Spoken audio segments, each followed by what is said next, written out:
Is that a yes or answering something else? Anybody want more time? Okay. Question 4. This is a preview question. I'll give it to you again when we're done. Talk about the concept. So which of the following is also known as clouding? We talked about it a little earlier.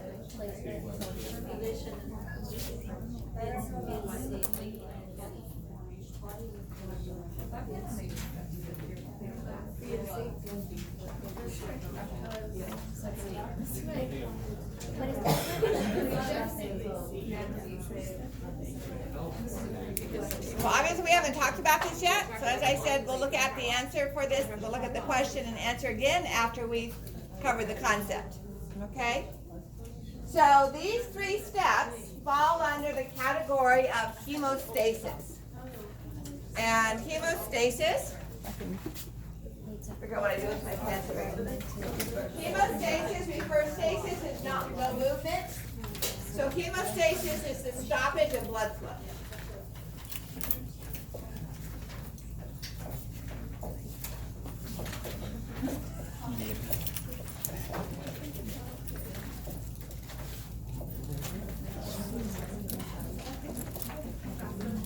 And we typically only want that to happen if the blood vessel is cut. If our cardiovascular system is intact, we typically don't want the blood flow to stop. What do we call it when that happens? Yeah, I hate that too. If we have a stoppage of blood flow in an intact blood vessel. Clot, or another name for that, if it's not a clot that's moving, is an embolus. Sorry, a thrombus. So a thrombus is a blood clot that is formed in situ, okay? An embolus is a blood clot, a thrombus that has been moving. So typically, if you've heard of a pulmonary embolism, it didn't form in the lungs. It formed somewhere else in the, like your lower limbs or in the heart after atrial fib, and then was pumped by the right ventricle into the lungs, okay? So a thrombus is a clot, and an embolus is a moving clot, or a clot that has moved.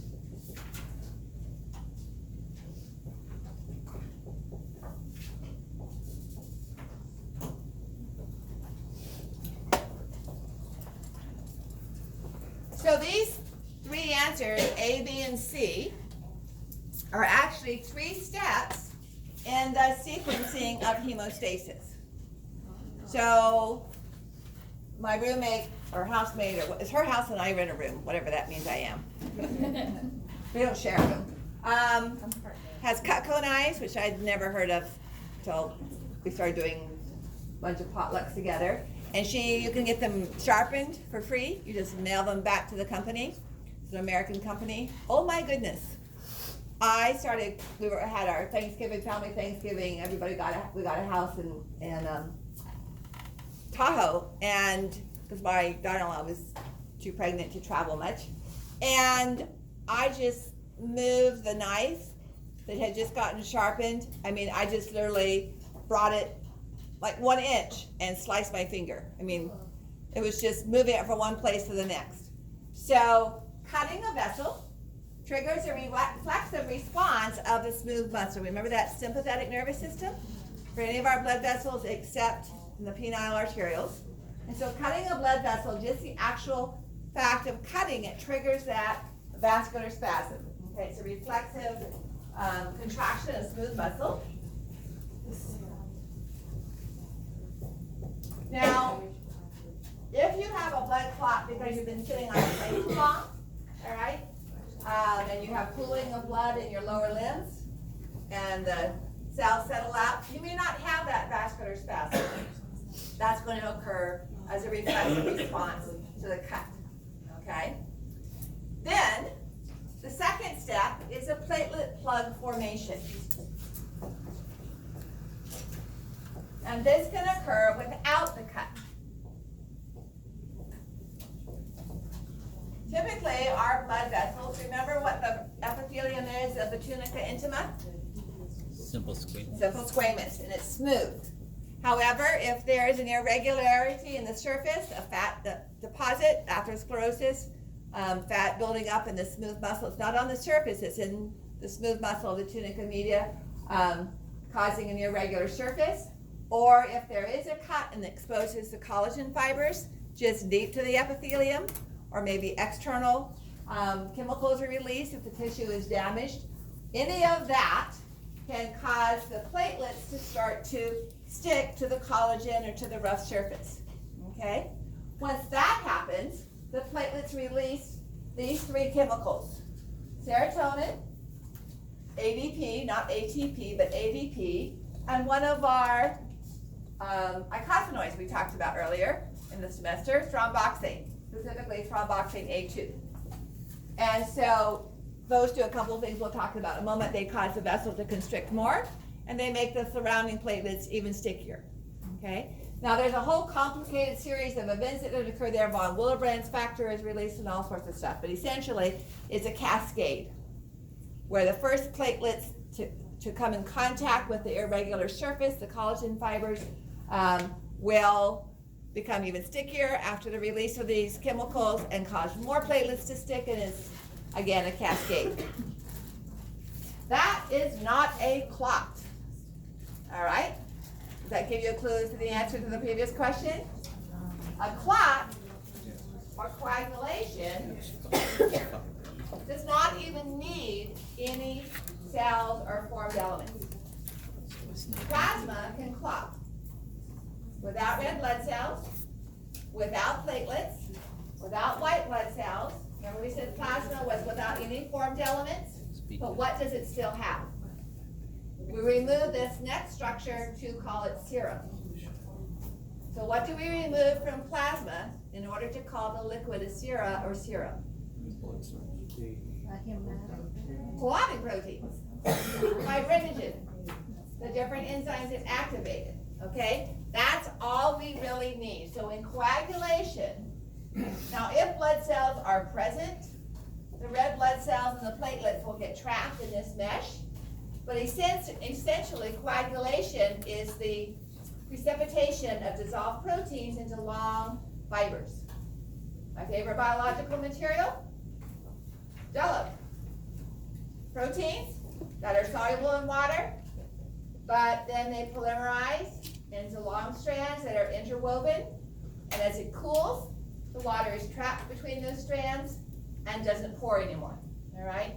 So the formation of dots, these little dissolved proteins, into long threads of fibrin, into which the water is trapped, is coagulation, okay?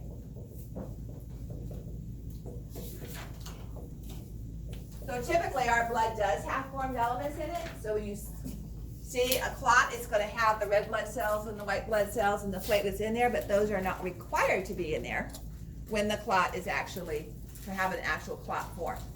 Okay? So first phase again, you have to have, this isn't going to occur in an intact vessel. Okay? So you have to have the injury. And then that vasoconstriction is increased by these two components, serotonin and thromboxane A2. ADP causes the stickiness, as does thromboxane. Thromboxane does both, stickiness and vasoconstriction. Now that doesn't stop it, but it slows down the loss of the fluid out of the vessel. It makes it easier for the plug and the fibrin threads to span the opening in the cut surfaces. It also exposes the rough surface here to start the platelet plug formation. All right? So this is a little bit more of that complicated process and the von Willebrand factor and so on, which you don't have to know all those I just want you to know the three chemicals that are in platelets. So the ADP and serotonin and thromboxane A2. Serotonin increases vasoconstriction. ADP increases stickiness. Thromboxane A2 does both. Okay. Now, the presence of the platelets can also trigger the coagulation. Okay. But coagulation occur without platelets. It occur in response to those collagen fibers alone, without any cells being present at all. So for a platelet plug formation, remember where platelets come from? From the bone marrow, from the megakaryocyte, splintering off into small membrane sacs of serotonin and thromboxane and ABP. That's essentially what platelets are. So here's a larger view of the picture I drew before showing the interaction with the rough surface. Okay. So here's the summary I gave you before if you're not sure. So a platelet plug is not a clot. All right. It may span the opening between a constricted vessel, but it doesn't have the fibrin threads that are required for a clot. Coagulation or a clot requires the polymerization of the fibrin threads, fibrinogen to fibrin. So just a couple of images showing how an irregular surface can expose collagen that would not normally be exposed, and that can trigger the clotting effect directly or the platelet plug formation. Now, not enough platelets. Anybody know what that condition is called? Someone doesn't have enough? Thrombocytopenia. The decreased platelets.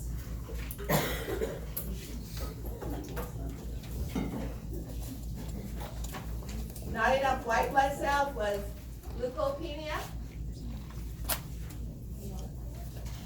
So these people tend to bruise easily. Just a little bump that they might not even notice as a bump, all right, can cause bruising. Now, it's not the same as hemophilia. Hemophilia is a lack of certain clotting factors. So they both have bleeding into the tissues, but for different reasons. What's the normal number for platelets? The kind of a range I usually go with something around 250,000, 450,000 per microliter. Micron, a microliter, which is the same as a cubic millimeter. Okay? All right, so now we're ready for coagulation, blood clotting, and this has, as you can see in this circle here that's at low power, there are two different ways of getting to clotting. We have an extrinsic pathway and we have an intrinsic pathway. And then they finally get to a common pathway. So the steps of the common pathway are shared. The difference is what triggers. How do we get to that common pathway is the difference. So I don't know if you remember from Bio 430, because we didn't really do much with the eye. Talked about eyeball muscles and that was about it. Ocular motor nerve innervates both extrinsic and intrinsic eyeball muscles. So the superior rectus would be extrinsic or an intrinsic muscle. It helps you look up. Is that extrinsic or intrinsic? In or out? Out. So it's extrinsic, like exit. Okay? Intrinsic would be the smooth muscle of your iris, or the smooth muscle of the ciliary muscle, or clotting, coagulation, not clotting either, for accommodation, for changing the shape of the lens. Okay? So those are smooth muscles inside the eye. So when we talk about intrinsic and extrinsic pathway, we're talking about the source, the original source of the trigger to coagulation. Extrinsic requires a chemical release by damaged tissues. All right? So this tissue factor, this tissue product, or thromboplastin, is released by crushing injury. All right? So someone has a crushing, a comminuted fracture. Their leg was caught between the car and the telephone post or whatever, or a rock drops on their foot. So it's not just the blood vessel is cut, but the surrounding tissue was damaged. And those cells release the tissue factor, all right? That's the requirement for an extrinsic pathway. For intrinsic pathway, the blood doesn't have to get out of the blood vessel at all. Blood inside a glass vial, so some blood is drawn from your median cubital vein into a vacuum tube. and it starts to clot because the tube isn't coated with heparin, would that be intrinsic or extrinsic? Intrinsic, even though the blood is not in the vessel anymore, it went directly from the vessel into the tube, and it's not, there was no damaged cell chemical that was added to it, okay? So it was the negative charges along the lining, the surface of the glass tube that triggers the activation of the enzymes present in the blood. So any damage to the lining of the wall, not damage to chemicals, but say explosion of the collagen fibers or the platelets releasing their platelet factors, that is a beginning of intrinsic pathway, okay? Now, part of the difficulty I have in remembering all these sequences, and I don't even try, so you don't have to either, is that similar to complement activation and a bunch of other sequences, these are numbered for the order in which they were found, not for the order in which they work, all right? So the numbers are completely out of chronological sequence. They're just random numbers. So we have the extrinsic pathway, thromboplastin, I want you to know, not just as tissue factor, but as the chemical. So if it's going to be extrinsic, we have to have thromboplastin released by damaged cells. Intrinsic is anything within the vessel or a change in the surface, like the glass wall, the negative charges on the glass wall, all right? We go from factor 12 to 11 to 9 to 8, and then we get to the common factor 10. No chronological sequence in that. So what I want you to know is that these factors require calcium to be activated. One of the ways in keeping blood from clotting is to use a type of a chemical known as a calcium chelator. So a chelator is synaptotagmin, or troponin would be like a chelator. It's a molecule to which calcium binds. If calcium is not a free ion in solution, it cannot act with the factors that need to be activated, so this is a chelator. It takes calcium out of solution. So if we add a calcium chelator to the blood, or remove the calcium by binding it to another molecule, then these clotting factors will not be activated and the blood does not undergo fibrin thread formation. So that's all I want you to know about the extrinsic or intrinsic pathways, what causes it, and the fact that calcium is required for any of our factor components. But I do want you to know the common pathway, okay? So the common pathway, both intrinsic and extrinsic pathways, will activate factor 10. So they'll both come in and do this activation of factor 10. And then we start looking at some enzymes that have names, so it's easier to remember, all right? So prothrombinase.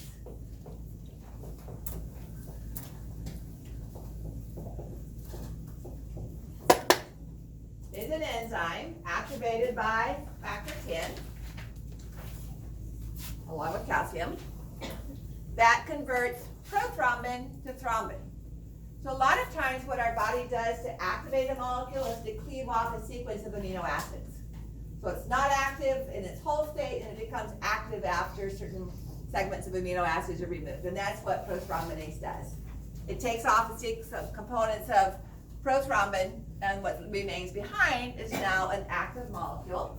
So prothrombinase is going to increase the reactivity of the step by which prothrombin becomes thrombin. And then thrombin does the same thing. It regulates the process by which our dissolved proteins, this is what the liver makes a lot of these, but the liver also makes fibrinogen, and it polymerizes it. So it causes the fibrinogen, globular proteins, to become threads of fibrin, okay? And this is what traps the water molecules. So blood no longer flows in what we call hemostasis.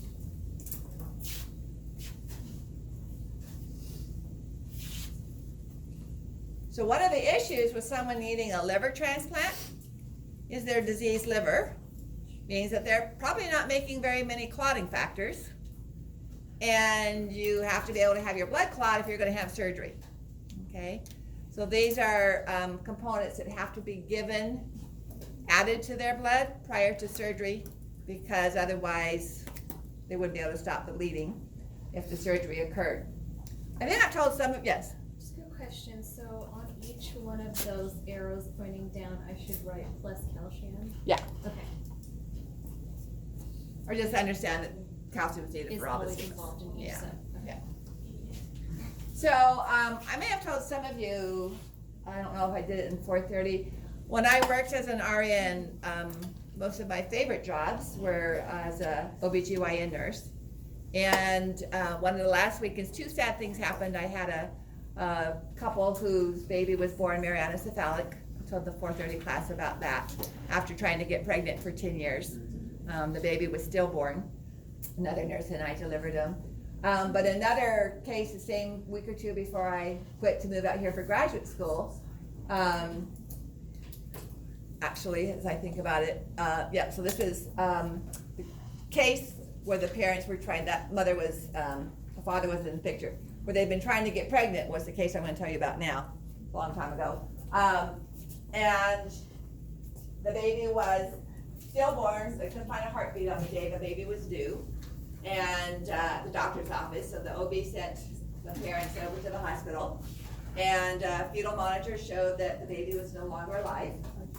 And so the parents and the OBGYN were going to do a C-section to remove the stillborn from the mom. And she wasn't in labor. So it wasn't like they wanted to do a C-section, and they were like, C-sections are major surgery. The mother's life is not at risk here, so you really have no condition in which to do that so that to justify the need. And so instead, they put her on prostaglandins and some other chemicals to induce labor, although she wasn't quite right in the sense the cervix was not softened and it hadn't effaced or thinned out. So she was on that for 3 days. Her temperature went way up, like over 105, 106. So she was on a cooling blanket. And when she finally went into labor, another nurse and I delivered the boy before the OBGYN actually got there. And he seemed perfectly fine, other than he wasn't sloughed. He wasn't even stinky for having been dead for 3 days. And a lot of post-term babies, the skin is starting to slough off with that. They've been in utero for a while. No cord around the neck. I stayed with the dad. We delivered it in the labor in the room, not in the surgery. I stayed with him and his baby boy while the other nurse went into the OR. And they were gone for hours. Mom needed over 10 units of blood. They replaced her blood like twice. And her problem was a clotting disorder, a condition known as DIC, or disseminated intravascular clotting disorder. Now, you would think it was a problem with clotting, right? She needed so much blood, they couldn't stop her from bleeding. They had taken her into OR to make sure the placenta and the afterbirth and everything was gone, the decidua parietalis and all that. But she actually had too many clots. So prior to the delivery of the child, and no, we never really did figure out, and I left soon after, I don't know if they ever even did any kind of an autopsy, either the prostaglandins that were given to induce labor, or at least to get it going, or the toxins released by the baby's dead cells triggered tiny, tiny, tiny microclots throughout her entire body, using up most or not, if not all, of her clotting factors. So that when the placenta separated and the uterine muscle constricted, there was nothing left to cause those blood vessels at the interface between the placenta, fetal and maternal tissue, to form clots. And so they had to, once they figured that out, and it took a while, they had to make sure they gave her a high number of just bags of clotting factors, like it would give a hemophiliac, okay? So it was really kind of it wasn't that her blood had already clotted so much that she had run out of clotting factors rather than anything wrong with the clotting factors that she had. All right, so this is just kind of a summary, but again, you just need to know the diagram that I put on the board. Hageman's factor, does anybody know what that is? That's glass. So when your blood is drawn out and put in a tube and they don't use an anticoagulant on it, it's going to clot, okay? Or you cut yourself shaving and the blood drips on the floor when you get out of the shower and it thickens up. Just that contact with the external surface is that Hageman's factor. So here are a couple of things that you may have already heard of that when we just say factor 2, but that doesn't mean anything, all right? You don't need to know that fibrinogen is factor 1 or prothrombin is factor 2 or the others. We're going to have a factor name for calcium, okay? But I do want you to know that there are these other components. For someone that has hemophilia, the most common is the factor 8, and it's a genetic disorder, sex-linked, okay, where they don't have that particular component.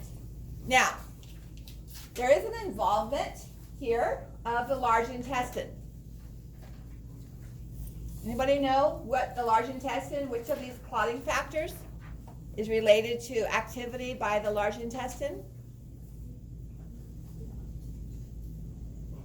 Has to do with the fact that as a culture, Jewish boys are not circumcised until I think it's the 8th day. Again, having to do with the large intestine. So are babies born with bacteria in their large intestine? No, it takes about a week for it to get populated. And those bacteria, it's a kind of a symbiotic relationship. They break down the cellulose that we don't have enzymes for, and they make vitamin K. So it's pretty standard in the United States, if not state law, for newborns to get an injection of aquamaphytin. And that's essentially vitamin K. Okay? So when I worked in the hospital, the OBGYNs, moms and babies stayed for 3 days. And OBGYNs typically did the circumcision, not the pediatrician. So when my son was circumcised, my oldest one, he was 7, 8 days old. His doctor's name was Cohen, so I don't know if it's because his doctor that's a Jewish last name. So I've always wondered if that's why we went in a week later, because I was used to having it done like the 2nd or 3rd day after birth. And if they'd had the aquamaphytin, they were typically fine.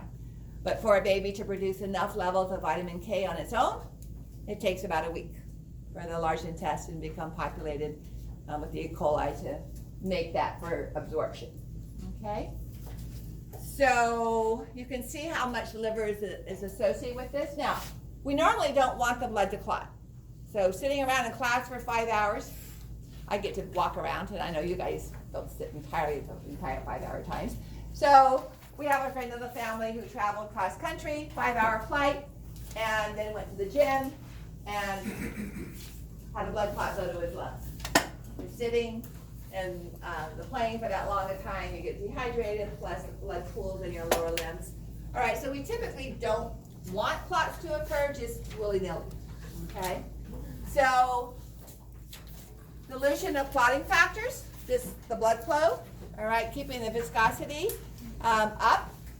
When we talk about aspirin, some people say, well, I take aspirin. My husband takes a baby aspirin, and I don't know why, because babies aren't supposed to have aspirin, so I don't know why they call it a baby aspirin.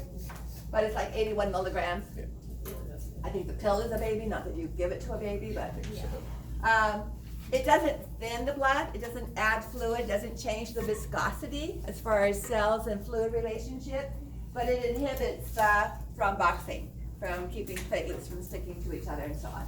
All right, so it's thinning only in the sense that it prevents that platelet plug. What's the difference between heparin and Coumadin as far as how they're given or taken? Anybody know that works in a clinical setting? Okay, heparin is IV, and Coumadin is oral. So if someone's in the hospital, like when my daughter-in-law had her gallbladder problems this last spring, winter, February, she was for those of you that weren't a student of mine, she delivered our granddaughter the day after Christmas. And in end of January, 1st of February, started having abdominal pain. And so she was scheduled to see an internist for gallbladder issues. That was Saturday afternoon. On Sunday, she went to the hospital with severe pain. And she had gallbladder stones that had moved into the common bile duct and were blocking the pancreas. So normal pancreatic enzymes really are around 60 to 100 of pancreatic salivary amylase. If you have inflammation of the pancreas, it can go up to 300 or so. Hers were at 50,000. So they had to wait for those levels to come down. And so that happened on Sunday. Monday, she was admitted Monday morning. Thursday evening, she was scheduled down at the Sutter Sacramento to have her gallbladder removed. So I'm teaching class, and I got a phone call from my son. They'd taken her in, and within 20 minutes, she was back out again. When the anesthesiologist started to put her under with anesthesia, her oxygen sats dropped to below 50%. They then ran x-rays and CAT scans, and she had multiple pulmonary emboli in both lungs. So that blocked the surgery because they put her on heparin, okay?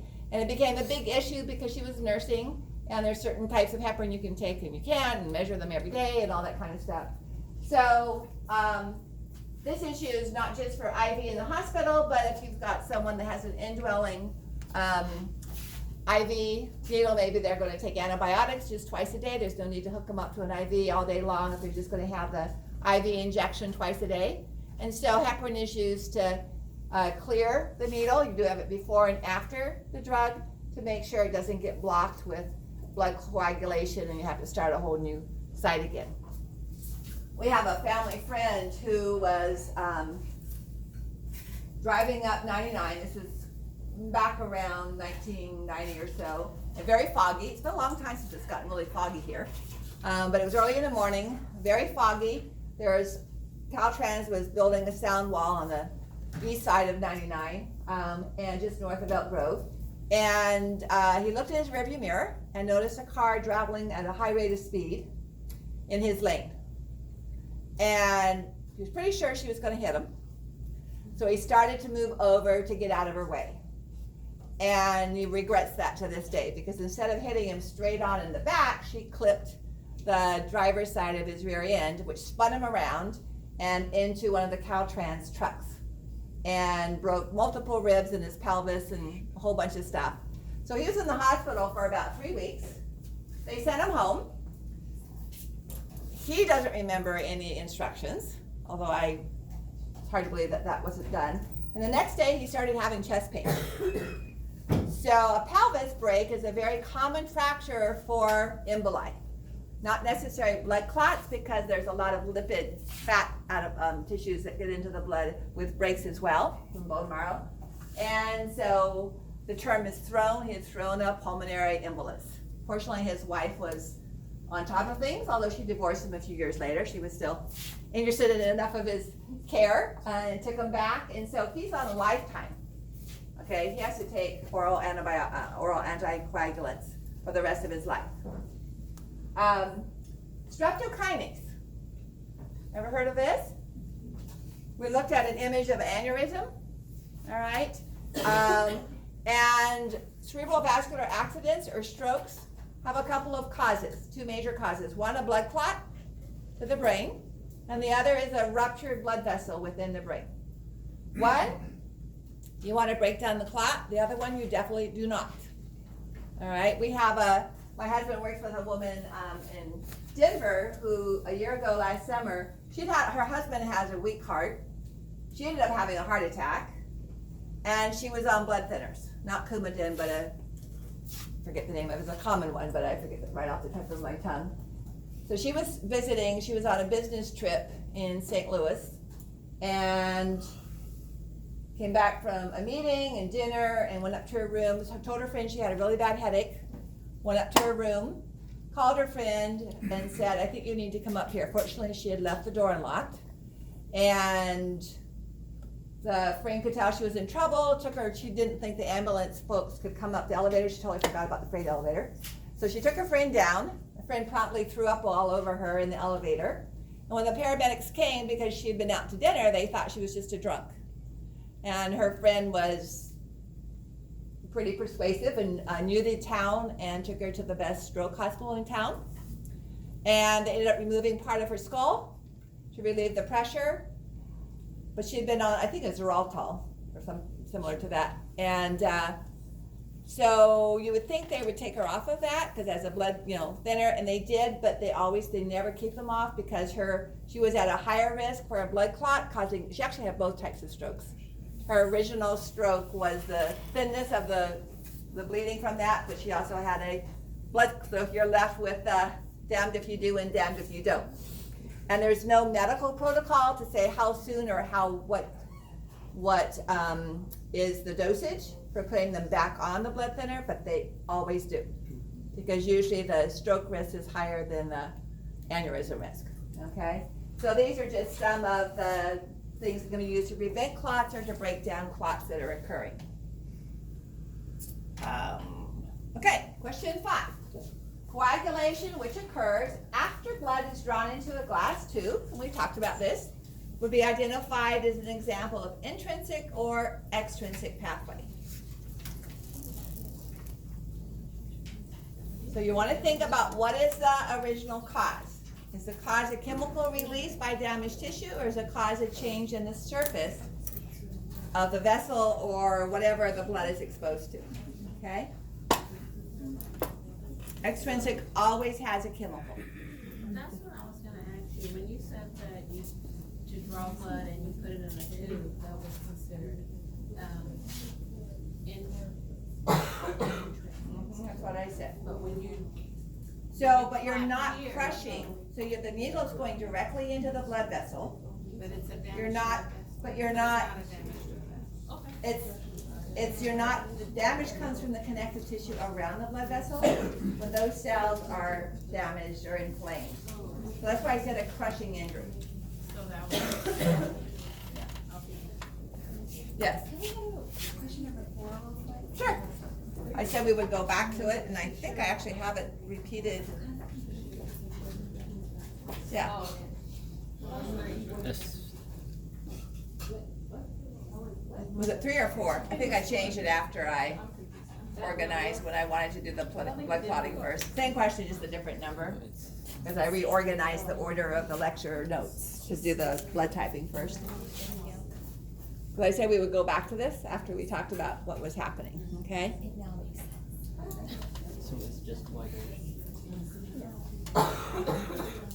Sí, señor. Okay?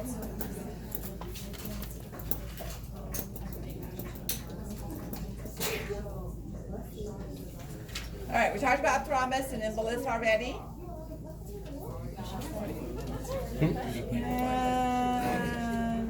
Okay. So there's a couple of things we're done with lecture, but there are a couple of things that I want to mention.